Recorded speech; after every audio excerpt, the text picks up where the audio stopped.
भूतिया ऑटो वाला। रात के 10 बजे प्रगति अपने ऑफिस में होती है। आज तो बहुत लेट हो गई। ओह गॉड, 10 बज गए। अभी भी कुछ काम पेंडिंग है। लगता है 11-12 आज बज ही जाएंगे। मेम साहब, बहुत देर हो गई है।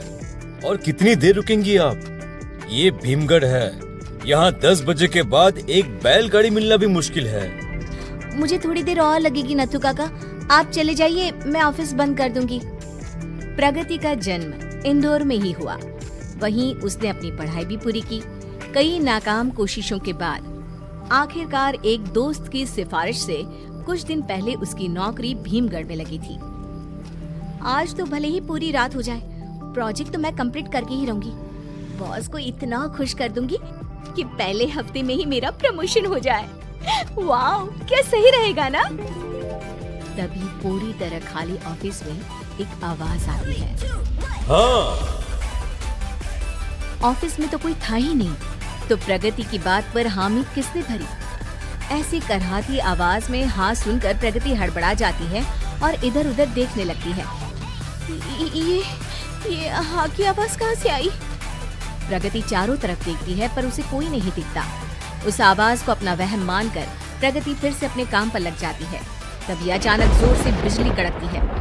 प्रगति ऑफिस के शीशे से बाहर देखती है, जहां से खूब अंधेरे में थम थम कर चमक रही बिजली के अलावा कुछ भी दिखाई दे पाना मुश्किल था। और ऐसे में अचानक लाइट्स चली जाती हैं।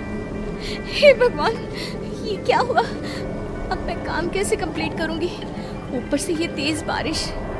ओह, ये लो, फोन का नेटवर्क भी चला गया। तभी एक रोशनी ऑफिस के शीशे पर पड़ती है। प्रगति बाहर झांकती है तो देखती है कि वो रोशनी एक टॉर्च की है। कोई है क्या ऊपर? कौन? हम ऑटो वाले हैं मैडम, सवारी देख रहे थे। नथु काका तो कह रहे थे कि यहाँ 10 बजे के बाद सवारी नहीं मिलती। यहाँ तो ऑटो वाला खुद लेने आ गया मुझे। प्रगति फौरन ऑफिस बंद करके तेज बारिश में ऑटो में बैठ जाती है। भैया, पीजी रोड लेना। पता है। पता है? कैसे पता है? मैं तो पहली बार आपके ऑटो में बैठ रही हूँ। हमसे कुछ नहीं छुपा है मैडम, कुछ भी नहीं। ये कहकर राजेश ऑटो वाला अजीब तरीके से हंसने लगता है।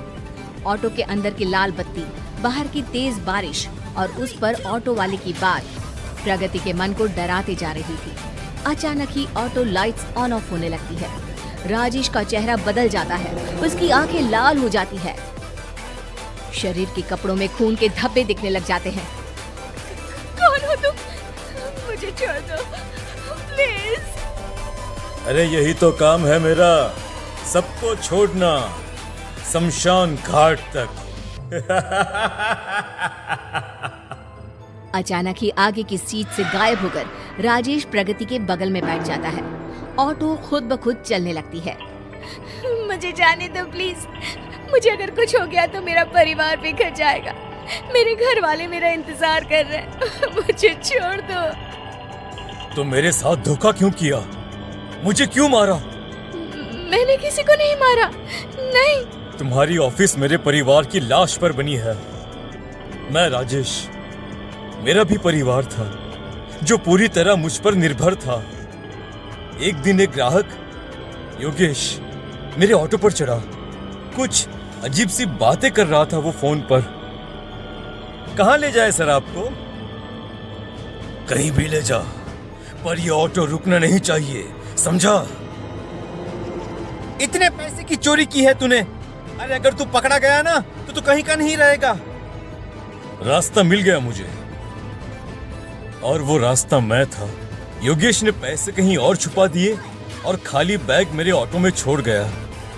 रात को फिर उसने एक बड़ी गाड़ी से मेरे ऑटो को टक्कर मारकर ऑटो सहित मुझे नदी में गिरा दिया। और अगले दिन खबर कुछ यूं छपी कि एक लुटेरे ऑटो ड्राइवर को मिल गई उसके पापों की सजा। मेरे बिना भूख प्यास से मेरी पत्नी और बच्चे मर गए। तब से रोज मैं सवारी ढूंढने निकलता हूँ। तो तुमने आज तक योगेश को क्यों नहीं पकड़ा? मैं 10 बजे के बाद ही सवारी लेने निकलता हूँ और ये योगेश अच्छे से जानता है। तो वो ना सही तो ऑफिस के लोग ही सही। मैं तुम्हारी मदद करना चाहती हूँ राजेश। नौकरी या जीवन से हाथ धोना ही है तो कुछ भला ही करके जाओ ना तुम्हारा। मैं योगेश का पर्दाफाश करूंगी और तुम्हें दिलवाऊंगी तुम्हारा हक। तुम्हारे नाम के आगे से चोर शब्द हटवाऊंगी। तुम बुरे नहीं, बस सताए हुए हो। अगली सुबह प्रगति ऑफिस पहुंचती है। उसे देखकर योगेश चौंक जाता है। ये जिंदा कैसे रह गई? लगता है अब राजेश की आत्मा भी करीबी से चल बसी। प्रगति योगेश के करतूतों का प्रूफ ढूंढने में लग जाती है और एक दिन उसे राजेश के घर के पेपर्स के साथ साथ चोरी किए हुए सारे पैसों का हिसाब भी मिल जाता है। मिल ही गया इस पापी की कर्मों का सबूत। प्रगति भागती हुई पुलिस स्टेशन जाती है और सारे सबूत पुलिस को दे देती है। पुलिस योगेश को गिरफ्तार कर लेते हैं और राजेश के सर लगा चोरी का इल्जाम हट जाता है। प्रगति राजेश के घर की जमीन पर स्कूल खुलवा देती है और राजेश